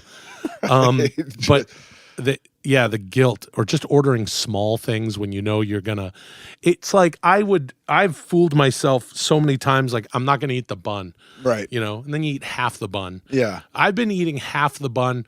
Also, I've been, as actors, you're schlepping around town. I've perfected in the past what I considered to be the perfect 7-Eleven meal that to tide you over, because you're not going to have dinner quite yet, but it's like 4:00 and you're fighting traffic to get back to the East Side because you had to go bomb an audition in Santa Monica. And it would be one of their sandwiches cut in half, like they got the turkey, cheese, or the tuna, and you take the bread off. But with the tuna, what you can do is you can peel most of the bread away, because this thing was made, 3 days ago in Corona, California, and the tuna sticks to the bread. So you can just keep a little bit of the bread, and the tuna, without bread around it, keeps its form. There's some sort of force field. It's like a sliced lunch meat. It's like a sliced lunch meat, but you're getting tuna.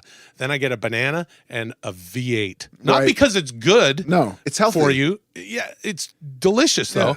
And I kid myself. It's like I had a little gazpacho and a little tuna salad, and had some banana for dessert. I mean, this is paleo. What we're talking about. You've gone paleo. I've gone. Yeah, I do. I can do a 7-Eleven. That's the name of my book, 7-Eleven Paleo. Yeah, it's a 2-page book. And yeah, dude. I mean, I've done. It's so interesting to be here, dude. Like, I bet you and I have done the exact same shit with food, and then I don't know. It's just such a. I really have always looked at how you act, and thought, that's a guy who is not self-conscious. I mean, I'm serious, and had some envy, like the way you carry yourself and your presence. And I would look and go, like, how do I do that? Like, how does he do that? And it's so amazing hearing all this. It's just like, how do we ever fucking know? I would think the same thing, dude. I would look at you and go, Ethan, I mean, first of all, you're a fantastic actor. Thank you. As are you. Oh, well, that's nice. Cheers. And I always like, Ethan is the real deal. Like, he's a real fucking actor. I mean, not to say that, of course you are, but in a way that I admire, in a way that I'm like, this guy's fucking fantastic.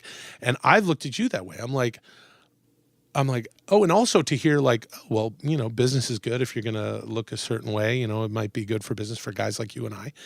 And I looked at you the same way. I think that is just inherent in people like us to go, because I look at, yourself and other bigger guys and go, oh, they're fucking owning it. But the truth is, for me at least, I mean, I just kind of feel like, no, that's just something I put on. Me too. Yeah, you just put it on. And it's really interesting finding, I found acting. I mean, I always wanted to be an actor when I was younger and stuff. But then in my teens, I was fortunate enough to start working, and I know you did too. Did you start in you were like in your teens? Yeah. So when you start that young, it's like to me, it was all a fantasy. It was all a facade. Because no, I don't have that kind of, not having a girlfriend in high school or whatever. And no, it's something that I put on, and then it's, for me, it was actually very easy, because predominantly I'm doing a lot of, and I know you've done shitloads of comedy also, but being on a show like when I, years ago on Mad TV, you're just looked at as like super silly. People are so forgiving of whatever super silly thing that you're doing. And even when I'm, on more serious sets or working dramatically, people always respected me and thought that I want to look this way. Or it's really, as I'm talking about it, it's a mind fuck. But I think we all sort of have that oh, they don't care. Yeah. I've been fortunate. My father was he was a health nut, and he ran and he lifted weights. He taught me how to lift weights, and I was lifting weights and stuff and playing football in my teens. And then again, as I said, you get out of high school, and then, I moved to LA and the whole thing. And then I was I just got bigger and bigger, but I don't know. I just was lifting weights. So I was just like, always sort of putting my shoulders back and putting my chest out. And also you look at yourself on TV and in the movies and you go, I got to look a little different. I got to carry myself a little different. And then I am throwing up tons of weight. So I did have, and I've always been, bigger and having muscles and stuff. So muscles, on a guy like you or me, of course, it does works well for us. Super helpful. Yeah. And so I just sort of leaned on that. I was thinking about a show that I did 10 years ago where I weighed more than I do now, but I looked better on the show because I had bowling balls for shoulders. Right. And just my chest was definitely bigger than my gut. I think you look great. Oh, cheers. I really do. Oh, that's very sweet of you. I'm trying to I want to lose I just want to lose some. I have like a target weight that's still kind of chubby, and that me and again my my expert girlfriend are like, because she's like, what do you want to do? Right. Like, I just want you to be healthy. How do you want to feel? I feel much better right now. I feel super guilty because, like I've said, over the past like month and a bit, we've been a little more lax, and she's been kind of taking the foot off the gas a little bit, so that, because here we are in this pandemic and we're all trying to feel normal, and we've noticed that, man, we're just dealing with things like, you deal with all the other things in life, and there's this and that emotional effect of rah, rah, rah. And I think that everybody right now is just wants to experience some sense of normalcy. For me, over the summer, it's July. Oh shit, it's almost September. Yeah. And we just wanted to have something. Yeah, to feel normal. And she doesn't have the food thing like I did, but she certainly she loves sweets, and she'll definitely dig, some of the, she has a much less provincial palate than me. She'll eat, she'll like to eat good things, and if we're eating something fancy, she's into that. Yeah. I don't give a fuck. Again, I'll eat, meat out of a tube. But it's we did chill out a little bit. So now over the past month, I'm like, I don't look, because I was on a trajectory, and now I feel guilt over that. And I'm telling you about eating, sneaking Fritos into the house. No, but look, dude, I think at the end of the day, I did pretty much the same thing. I just started earlier on when quarantine came. I was right in the middle of like stressful dieting, and I kind of went, I'm not doing this. I'm not going to try to survive workouts in my house and stressful dieting with whatever craziness is happening at supermarkets and who knows and all this shit. It's just an added stress because dieting is stressful to the body. Yeah. And I went to maintenance, so it was still like not eating whatever I wanted, but it was way easier. When we came out of it, for that blip of time that we came out of it for, I went onto my diet, and then when we went back into it, I was like, well, I'm dieting, and I've figured it out. But I think that's completely valid. It's what fine. Are we fucking doing here at the end know. of the day? And literally, it's like now things are, like we were talking earlier before that we started rolling that I've been told that we're shooting something. I was supposed to shoot a couple episodes of something. Oh, it's going to happen in August. Yeah. And then it's going to move to September. It might be September. It might be October. The only thing I'm thinking of with regard to, I'm going to be doing that thing is looking good at this point, because it's a show where, I've been on it before. So I was like, I want to go back and have them have to do the wardrobe over like that, and it won't have any bearing on the character at all. And also it just doesn't matter. I don't think anyone's going to, I don't think it's not going to be jarring because I've just lost some weight since the spring. But that's the only fucking thing I'm thinking about. So I'm like, whatever. We relaxed a bit. Let's get into it a little bit more. Look, from an exterior point of view, you have fucking traps. You have shoulders. You said bowling balls. They look pretty bowling ballish to me. I'm holding my breath right now, so Ethan's impressed. No, but I mean, seriously. So I like always, but I've always looked at you and thought like he's got it together. And I still look at you and think that. Oh, cheers. Well, no one's doing what you're doing, man. You should be commended. It's fucking knows? incredible. I'm holding onto it by a thread. And just because of every time I don't do what I'm doing, I go rapidly in the other direction. Yeah. Well, and that's okay too, man. Like to be like, I've got to push really hard just to be regular. Yeah. I always knew, for a lot of reasons. One, because just being a bigger guy over the years, my friends can have this and I can't have that. And the only times I've been very successful is when I've been extremely regimented. So long as you're not, when you go up and down in weight, of course, you're taxing your body in so many different ways. And so long as you're not doing that, dude, I mean, I kind of feel like, now, when I look at, what you've done with your body gaining and losing weight over the years, and I look at myself doing that, and I feel like, well, now that we're at the age that we're at, it's just like shut it down a bit. And I feel like, and you have kids, so it which presents a whole new amount of like, I'm not looking forward to like, oh fuck, there's going to be goldfish everywhere. Yeah, those and are delicious. Fucking chicken McNuggets. Yes, and chicken nuggets. mac and cheese. Yes. These are staples of children's. Mac and cheese. Yeah. That's going to be. We're going to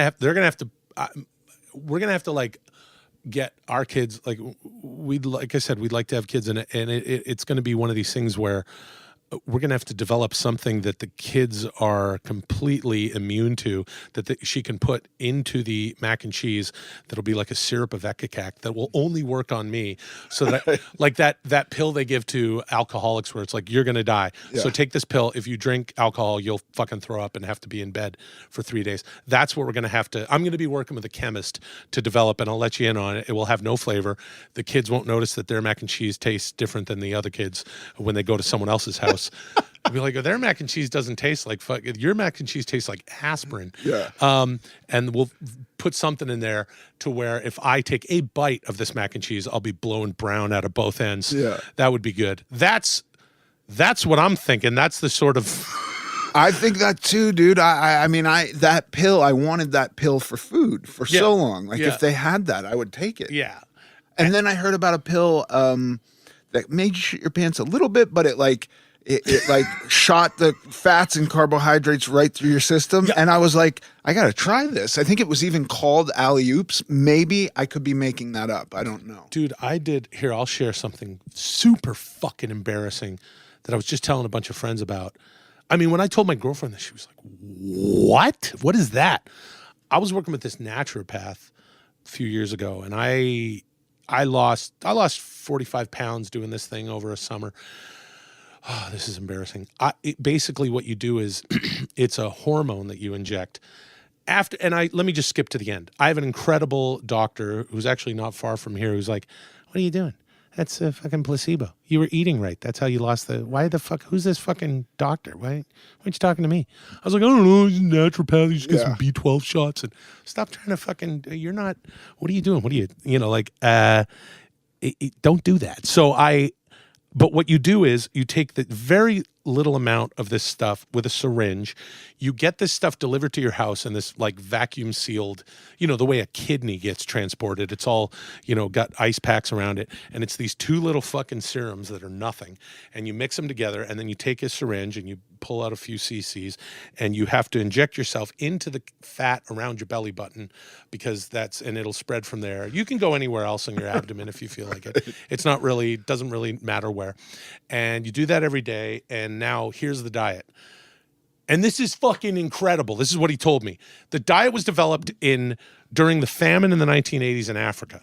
Doctors were going over there and learning that, women who were otherwise completely stricken by this horrible famine in Ethiopia and elsewhere were giving birth to kids who were, healthier than the parents were. Of course, the famine that the kids were dealing with was just as bad, of course.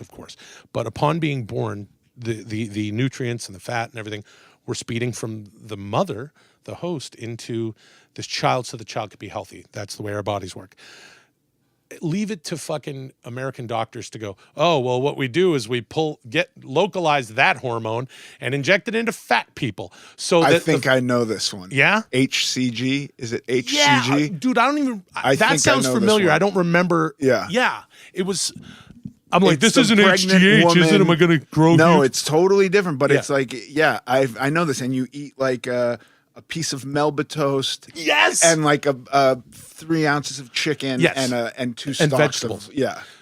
It was such bullshit, and it was clearly done in the fucking 80s because, first of all, he's running off a piece of paper, and this is he's a great guy. Great guy. We became pals, but I don't know what the fuck I was doing paying for any of this shit.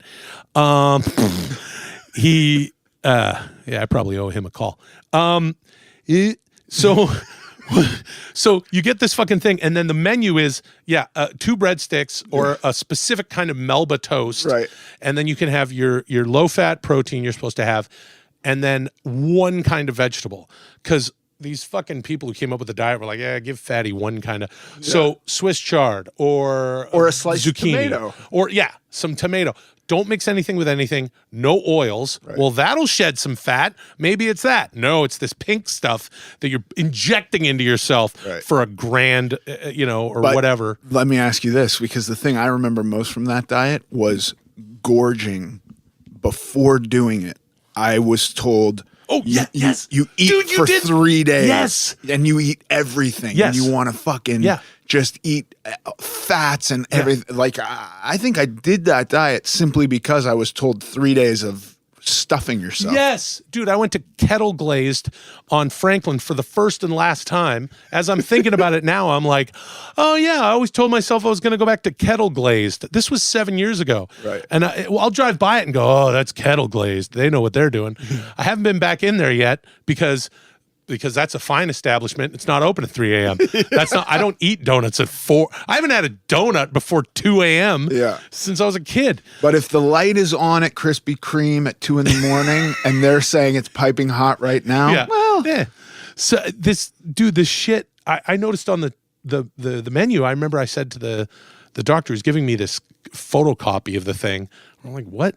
I'm like, what about kale? And he goes, oh yeah, kale would be okay. And I went, the only reason kale isn't on this diet is because it was authored in 1986. Right. And kale just wasn't a thing yet. This is bullshit. Then I went off to make a film, and I was in Ottawa for like a month.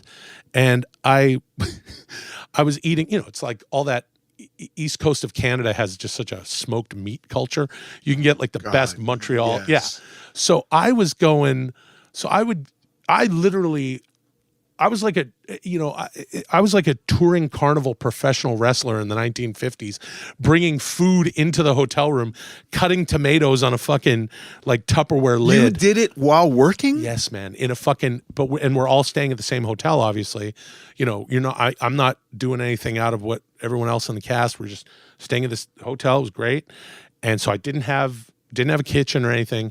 And I pulled it off. The only thing I asked the kitchen, like, do you, this is literally in Canada, they're like, oh, we just got a whole elk. Right. I'm like, oh, elk meat's on oh, great. Can I get, they're like, yeah, we can deliver that. We can put that in your room every night. 4-ounce elk steak. Yeah, I'm eating, by the way, not 4 ounces, because that's where I would cheat. Right. I'm like, I'm a house. I can eat so much protein, it won't matter. And I did. And I still fucking lost weight, which only made me believe in this pink juice I was injecting into myself until I got back to LA and my doctor was like, what are you doing? And I want everyone to know, this is a very good impersonation of my doctor. Right. What are you doing? What are you, crazy? That's exactly what he sounds like. Dr. H. And so I was eating, and also I was taking like shaved, like Montreal, shaved fucking corned beef and pastrami and beef, which they sell in the grocery stores. Just get a fucking brick of that and take that home, just covered in fat, not on the diet, still losing weight. And it's only because I'm not eating past 10 o'clock. Right. I'm not eating any carbohydrates except for this dumb Melba toast. Right. That is, which you're almost taking medicinally at that point, because you're like, what is this? Yeah. Half-ounce cracker do for me it's nutritionally? Not fun. It's nothing. I would take the 2 crackers, and if I had a tomato salad, I'm like, ooh, I have a delicious tomato sandwich. And then I'll eat the rest of my salad. That's the side salad. Yeah. Here's what I got. I got this delicious little tomato sandwich, and you just eat it slowly. I'm always making side sandwiches of stuff. If I go to a restaurant and there's like, oh, they bring bread, I'm like, I don't want the bread. Certainly, since my girlfriend has been around, she's like, we don't need bread. But I'll take like the thing, and then it's like whatever you're having. It becomes a sandwich. It becomes a little sandwich you have if the bread is still around, because you're eating with normal people. There's still bread by the time the entrees come. Right. So now I'm taking a little bit of. Were you going to have? I've noticed you haven't eaten any bread. Yeah. I'm just going to have a little tiny chicken sandwich on the side. And people trying to talk to you, and you're like, taking fucking, like lettuce off your plate and making a little. Are you making a tiny sandwich right now? Are you listening to what I'm saying? No, I'm listening. I can make tiny sandwiches. I've been doing this since I was a kid. Professional. Yeah, I'm a professional. I'm a tiny sandwich artist. Yeah. All big guys are tiny sandwich artists. We can make them with crackers, Melba toast. Right. And there's something about a tiny sandwich too, where eating 16 tiny sandwiches is not the same as far as like getting exterior judgment as eating one like foot-long sub. Dude, I used to do this thing. And I remember like castmates of mine, like it was really wasteful and shitty. And I wouldn't do it that often, but I would just do it to make them laugh. I would make a fucking full sandwich, and I would take, and I've heard you talk about this and that. This is a whole other fucking thing. Craft service and catering on sets, and even if you're out there and you've never even been on a set, I'm sure you've heard of. Of course they have all this incredible food. So there's always a deli case most of the time if you're working on something. If you're in a studio, and even if you're not on the fucking truck, they got some deli case, and you go in there. So I would make this perfect deli fucking sandwich with all the bells and whistles, mayonnaise and mustard and the pickle and the lettuce and the thing, and make this whole sandwich. And people go, oh, he's making it. Okay. And he's got a lot of roast beef on this one. And also chicken. Okay. What's he thumbing around for? Oh, he found some bacon. Well, it's cold. Is he going to heat it up? Nope. Putting that on there. Well, that's a pretty good sandwich. I would pay $7 for that sandwich. And then I would take like a bite or maybe two and then violently throw it into the garbage. And everyone would laugh, and I would be left with my food issues still. Yeah. But it's like, I would, there's so many sandwich hacks because I don't want to give up sandwiches. Yeah. When I lost all the weight, I was like, my doctor, same doctor, was like, eat whatever you want now for a little while. I'm like, can I have some goddamn pasta? Yeah, just take it easy on yourself. A couple months, recover. I never quite got back to the way I was eating when I lost 200 pounds because that was fucking insane. Yeah. And I had the surgery, and I'm like, can I be a normal person? Can I have a pasta salad? The answer is no. Right. But I've been convincing myself that I can have tiny sandwiches. Tiny sandwiches.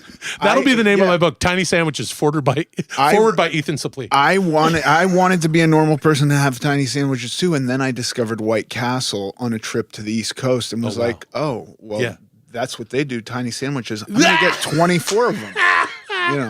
Have you ever, and if you shoot in the South, that they have you ever been to Crystal? That's fried chicken? No, Crystal is White Castle in the South. I have not been to Crystal. It's the same. Right. But it's so fucking good. Holy shit. I ate Crystal about a year and a bit ago, and my girlfriend came out for a while I was shooting. We were in Georgia, and we were in Rome, Georgia, where there's not a lot going on. At night, it's basically there's a TGI Fridays and an Applebee's, and then there's this one place. If you're in Rome, Georgia, and you have the means, I think it was the Jerusalem Grill, where it was just this fantastic Lebanese food, and we're like, oh my God, no one's in here. Right. Just the best like fattoush salad and just chicken breast or whatever, and we could eat healthy. But one night I was coming back from set or something, and I said, hey, I'm just gonna stop. And she was in town visiting while I was shooting this thing, and I remember saying, I said, I'm at this burger place. She's like, get out. I'm like, I'm just gonna have just until we go to dinner later. It's very small. Yeah, it's very small. I won't eat the buns. She's like, you won't eat the buns? I'm like, yeah, what if I just have that? Yeah, because literally now she's my sensei of, I got to tell her all the shit I'm doing. And I'm like, yeah. And so there I am in the parking lot eating these, like eating crystal burgers the way someone would eat an Oreo when they don't want the cookie, just eating the cream out of the middle. Yeah. Just eating the meat cream, and then oops, I ate an entire bun. Yeah. Whoops. It just fell into my mouth. It just fell into my mouth. Man. But now everyone, I mean, I don't know about everyone, but I know like we have In-N-Out here, and they'll do a burger without a bun. Like you don't have to risk having it in your car, because I've peeled many burgers off the buns. Yes. Peeling burgers. That's the name of my second book. Yeah, man, you can get, in LA, you kind of have no excuse because you can get good food and relatively cheap even, because you can get a protein style burger at In-N-Out, which I'm not allowed to have anymore. Even the protein style, yeah. So, because that cheese isn't cheese. And if you're getting it, and it's covered like even the sauce is you can't have full the of sauce. Sugar. Yeah, you can't. Oh yeah, no, you cannot have the sauce. So I've had that thing where you're like, why the fuck would I even go to In-N-Out to get just their patty Right. on lettuce Yeah. with tomato and onion. I might as well make it at my house. Yeah, you might as well and you can make more. And you can make them smaller, have little tiny In-N-Out sandwiches. 300 of them. Jesus, dude. Fuck, man. It boggles the mind. It's so interesting again to speak to you because we've done the exact same shit. Yeah. It really does make me feel better though. Knowing that I have people.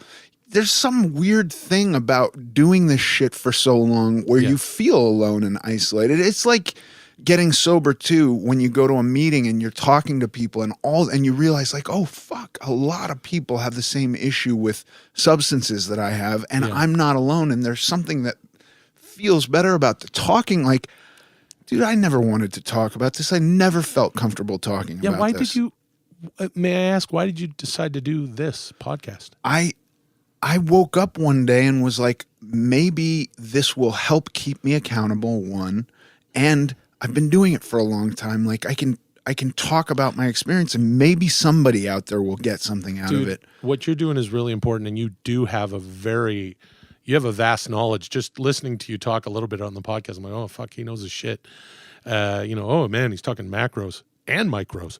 So yeah, that's awesome, man. Because you really will. You're going to help a lot of people. That's fucking great. And I'm getting a lot out of it too. This is huge, it's dude. huge for me. Yeah, I've known about you for almost 30 years, 25 years. Yeah. And like just having this conversation with you has been fucking awesome. Yeah, man. That's Jesus. I am sure we could cover all sorts of fucking for sure shit. Yeah. And now what you're doing just physically, like I mean, just with regard to your workout, is also so impressive. Like I look at your fucking Instagram and I'm like I said, I haven't been lifting since the pandemic started. I was working with my trainer, and I haven't since. And now I have absolutely no excuse. He's like, I can come over there. I can stay 6 feet away. I'm like, yeah, we'll get into it. My girlfriend's got me walking 5 fucking miles a day. Would you lean off? I don't want to do that either. Actually, I do. I used to be able to walk. I could walk for a fucking year back when I was like, losing weight. And now I'm like, it's hot. But I got to get back into lifting, dude. And just what you're doing with like the lifting, I'm like, are you fucking kidding me? And people are blown away, man, by what you're doing. I love lifting weights. It's just something I love doing. Like I've started doing it and I feel good after. And it's like it can set my whole day up, like as though I've done meditation or something. Yes. And the rest of the day, it's like you can't fuck with me now. That's awesome, man. I used to train early in the day also, and I used to be at a point, and now I need to get. And walking doesn't really do this for me, but I used to feel like if I don't sweat, I can't. My brain isn't gonna work.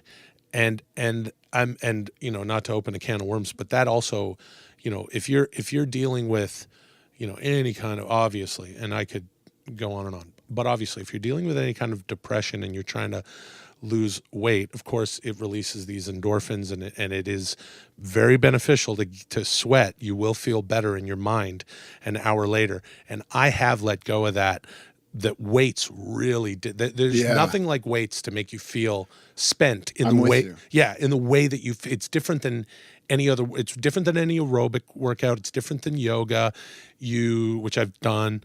I dig yoga. I really dig it. But it's so specific. When you lift weights, you do feel like, I did it. Yeah, I did it today. Yeah. Now I just got to handle some. If you're on a light day, it's like, I got some emails and phone calls, got to get ready for tomorrow and memorize some lines. And you feel like you've done enough in a day. I'm not shitting on cardio, and I think we're all different. So I'm not speaking for anybody else, and I don't know the exact science on it, but I know that when I was chasing cardio, I had to destroy myself to feel the way that I can feel just by lifting weights for an hour. Absolutely. Well, building lean muscle mass will burn way more fat than cardio will ever do. And right now I'm doing cardio for, it's what I'm doing with food. And again, what my gal has set up that is really helping me. That's what's getting me losing the weight right now.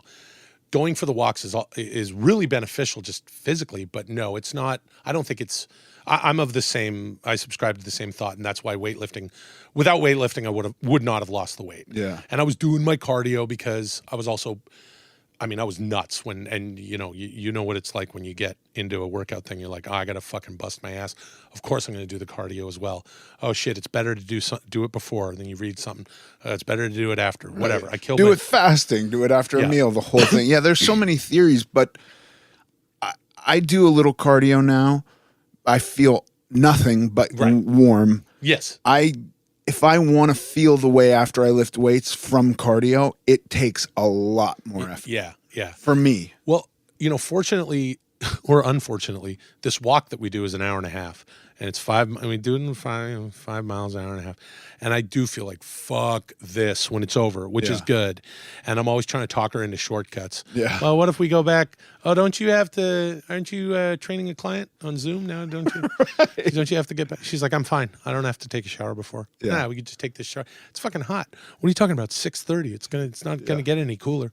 Well, I just think we should turn back. Okay, shut up. It's a lot to work through. Yeah. But I got to get back into...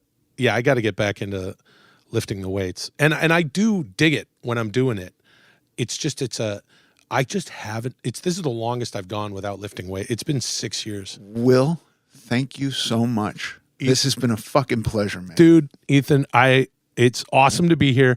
I'm so glad you reached out. I feel like I've known you, even though we were saying before, we met once. We met once in an audition. Yeah. And I just think it's awesome what you're doing, dude. And may you fucking continue to do it and live whatever healthy lifestyle you want. I just think what you're doing is so important. And I'm so stoked that I met you. And there's so much I want to talk to you about. So, let's do it again for sure. Let's do a meetup on this. Okay. Absolutely, man. Thanks for having me. Appreciate it.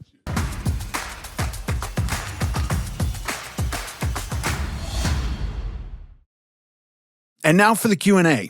Kelly on lifting heavy at home. Kelly writes, I love is all caps, lifting heavy, and quarantine has really messed me up. I feel you, Kelly. I still feel kind of sketchy about gyms, but I really don't want to be losing muscle while I'm losing weight. I want to keep that muscle. 3 exclamation points. I feel you, Kelly. Any suggestions on how I can make the best of it at home? Maybe a website or trainer with good videos, etc. Yes. Kelly. So what I did, I don't know what your home setup is like. If you have absolutely 0 weights at home, you can definitely maintain muscle with body weight exercises. What it takes is it's a lot longer, a lot more reps, and maybe slow it down, concentrate on the movements a little bit more. Like if I'm doing a chest day in a gym, the amount of reps I'm getting is far, far less than I'll need to do if I'm doing push-ups at home. If I'm doing push-ups at home, I'm going to go much slower, much more concentrated, and much more reps. And that's kind of how you do it. So I found quarantine to be super brutal because of that, because the workouts are kind of boring and it's a lot more reps than I'm used to, but it is totally possible. I believe Mike Israetel of Renaissance Periodization has a series of videos that will deal specifically with this on YouTube. So you can look those up. I'm not totally sure on where else I would look for that information, but like pull-ups, you can find somewhere at home to do pull-ups. Push-ups, you can do pretty much anywhere. Squats, dips on the end of a chair. You can do a bunch of back exercises by leaning over and just grabbing something heavy. If you don't have a weight, a bag of rice or anything with some weight to it, and if it's really not heavy at all, just got to do it really slow. Hold at the peak contraction at the top for seconds, and then really slow on letting it down. And that's kind of how you're going to stimulate those muscles to keep them around while the gyms are closed. Thank you for your question, Kelly. If you have a question you'd like me to answer on the podcast, please submit it to americanglutton.net. Thanks for listening to this episode of American Glutton. I'm Ethan Suplee, and as always, joined by my chaperone, Paige Dorian. Follow us on Instagram at American Glutton Podcast. Sincerely.